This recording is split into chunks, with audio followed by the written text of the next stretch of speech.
नांदण नांदण होतं रमाचं नांदण, नांदण नांदण होतं रमाचं नांदण, भीमाच्या संसारी जसं टिपूर चांदण. या गाण्याच्या ओळी सध्या सगळीकडे लोकप्रिय होताना आपल्याला दिसतायत. खर तर या गाण्याच्या ओळीतून किंवा या संपूर्ण गाण्यातून ज्यांच्या त्यागाची महती आपल्याला कळते अशा रमाबाई आंबेडकर, क्रांतीसूर्य, शिल्पकार, बोधिसत्व, मूकनायक डॉक्टर बाबासाहेब आंबेडकरांच्या त्या पत्नी. सर्व रूढी परंपरा मोडून सखल न्यायदायिकेचं काम करणारे, ओंजळीने स्पर्शून 14 तळ्याचे पाणी खुले करणारे, माणसांचे हक्क देऊन पीडितांच्या जीवनाचं सोनं करणारे, शिका, संघटित व्हा आणि संघर्ष करा अशी शिकवण देऊन प्रत्येकास प्रगतीचा मार्ग दाखवणारे डॉक्टर बाबासाहेब आंबेडकरांच्या जीवनात बाबासाहेबांना अत्यंत कठीण काळात रमाबाईंनी त्यांना खंबीरपणे साथ दिल्यामुळे बाबासाहेबांना आपल्या कोट्यवधी अस्पृश्य बांधवांचं जीवन फुलवता आले. रमाबाई म्हणजे आंबेडकरांच्या सावली होत्या. असं म्हटलं जातं की एका यशस्वी पुरुषामागे एक स्त्री असते.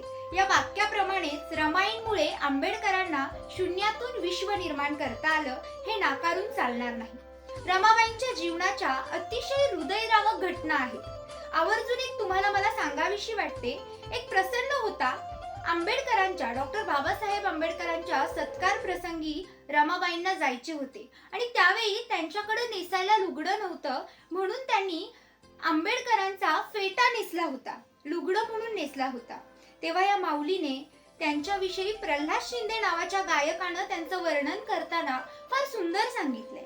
नवती गरिबी तिजला नवी, नवती गरिबी तिजला नवी, होती परिचित माहेर गावी, कंबर कसून बांधणं असं रमाचं नांदण, कंबर कसून बांधणं असं रमाचं नांदण.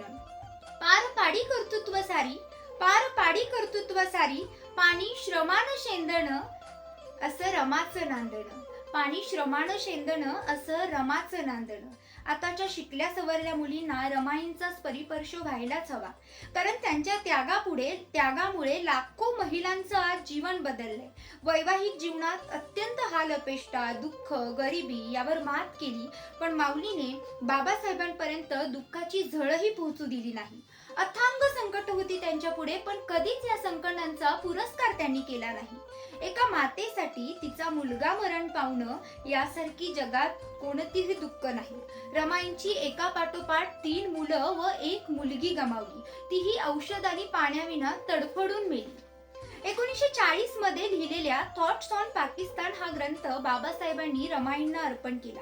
या अर्पण प्रक्रियेत ते असं लिहितात: हृदयाचा चांगुलपणा, मनाचा मोठेपणा, चारित्र्याची शुद्धता व याशिवाय त्या काळी कोणी मित्र नसलेल्या दिवसात आमच्या वाट्याला आलेले दारिद्र्य व विवंचना मनोधैर्याने तत्परतेने सहन करण्याची जिने तयारी दर्शवली, अशा रामोबद्दल कृतज्ञता व्यक्त करण्यासाठी मी हा ग्रंथ तिला अर्पण करत आहे. म्हणूनच रमाई व तिच्या अपूर्व कर्तृत्वाला, त्यागाला त्रिवार अभिवादन करूया.